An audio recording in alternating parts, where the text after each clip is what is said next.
ئەکید نەخێر لە بەرەوەی زۆربەی چارەخوازەکانمان کە سەردانمان دەکەن بە مەبەستی پێویستی ینی چارەسەرکردنی ددانەکانیان و جگەلەوەی بەشێکی زۆریشمان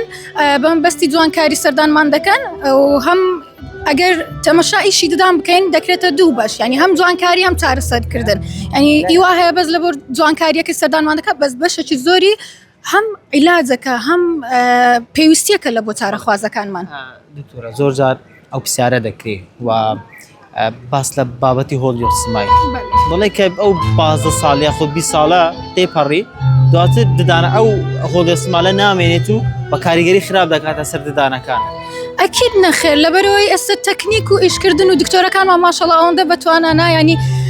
وەچی پێشتر نەمایانی ئەوەی دەستکاری ددانی کردەوەی هۆلیۆسمایلی کرد زەرەر بە ددانەکانی بگەینەی لەبەرەوەی حاڵەتی وامان هەیە ئەوەندە کەم دەستکاری ددانەکە دەکرێت ئەسڵەن هەرستی پێ ناکەی لەبەرەوە تەسیرێکی وهای نابی لەسەر ددانەکە بەڵکو بە پێچوانەوە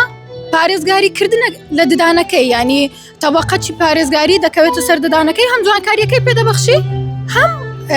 حیمایەت لە بۆ ددانەکانی. شتنی ددان ینی ماوەی کورد خراپە یاخود باش؟ ماوەی کورد ئەکید خراپە